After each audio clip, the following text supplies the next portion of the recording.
మహాదేవునికి స్తోత్రములు మనం చదువుకునే వాక్యం ద్వితీయోపదేశకాండం 22 అధ్యాయం 20-29 వరకు. అయితే ఆ మాట నిజమైనెడల అనగా ఆ చిన్నదాని యందు కన్యకా లక్షణములు కనబడినెడల వారు ఆమె తండ్రి ఇంటి వద్దకు ఆ చిన్నదాన్ని తీసుకుని రావాలను. అప్పుడు ఆమె ఊరి వారు ఆమెను రాళ్ళతో సావగొట్టవలెను. ఏలయనగా ఆమె తన తండ్రి ఇంట వ్యభిచరించి ఇశ్రాయేలులో దుష్కార్యం చేసెను. అట్లు ఆ చెడుతనం మీ మధ్య నుండి మీరు పరిహరించుదురు.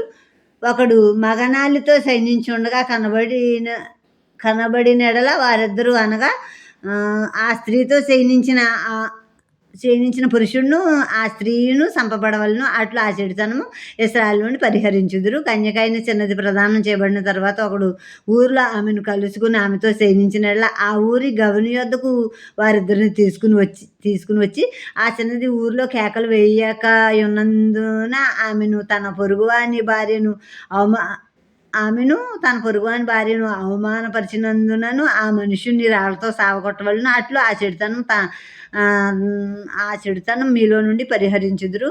ఒకడు ప్రదానం చేయబడిన చిన్నదాన్ని పొలములో కలుసుకున్నప్పుడు ఆ మనుషుడు ఆమెను బలిమి చేత పట్టి ఆమెతో చేయనించిన ఎడల ఆమెతో చేయనించిన మనుషుడు మాత్రమే సావవలెను. ఆ చిన్నదానినేమియూ చేయకూడదు. ఆ చిన్నదాని యందు మరణపాత్రమైన పాపం లేదు. ఒకడు తన పొరుగువాని మీదికి లేచి ప్రాణహాని చేసినట్టే ఇది జరిగెను.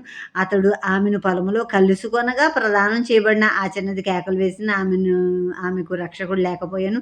ఒకడు ప్రదానం చేయబడని కన్యక అయిన చిన్నదాన్ని కలుసుకుని ఆమెను పట్టుకుని ఆమెతో శయనింపగా వారు కనబడినెడల ఆమెతో శయనించిన వాడు ఆ చిన్నదాని తండ్రికి 50 వెండి రోకలిచ్చి ఆమెను పెళ్లి చేసుకొనవలెను. అతడు ఆమెను అవమానపరిచెను గనుక అతడు తాను బ్రతుకు దినములన్నిటిను ఆమెను విడిచిపెట్టకూడదు. ఇప్పుడు ఒక భర్త ఒక భార్య మీద నేరం మోపాడు. ఈమె కన్యకా లక్షణాలు లేవు, పెళ్లికి ముందే ఆమె చెడిపోయిందని చెప్పినప్పుడు అప్పుడు నిజమని రూఢి అవుతే కనుక ఆమెను రాళ్లతో కొట్టి చంపాలని ఉంది. అలాగే ఒక మగనాలి ఒకడు ఆలితో ఒకడు భార్యతో ఇంకొకటి చేయనిస్తే వాళ్ళిద్దరిని రాళ్ళతో కొట్టి చంపాలని ఉంది. అలాగే ప్రదానం చేయబడిన ఒక స్త్రీని బలవంతం చేస్తే ఆమె కేకలు వేయాలి, ఎవరొకరు రక్షిస్తారు. కనుక ఆమె కూడా కేకలు వేయకుండా ఉంటే వాళ్ళిద్దరిని కూడా రాళ్ళతో కొట్టి చంపవలెను. ఆ పాపం పరిహరించబడాలి మీలోంచి అని చెప్పబడి ఉంది. అలాగే ప్రదానం చెయ్యబడ్డాక పొలంలో ఎవరో లేరు, అక్కడ ఒకడు బలిమి చేత బలాత్కారం చేస్తే స్త్రీని ఆమె కేకలేసినా ఎవరు రక్షించడానికి అక్కడ లేరు కాబట్టి ఆ బలాత్కారం చేసిన వాడిని రాళ్ళతో కొట్టి చంపాలి. ఆమెలో తప్పు లేదు కాబట్టి ఆమెను విడిచిపెట్టేయచ్చు అని ఉంది.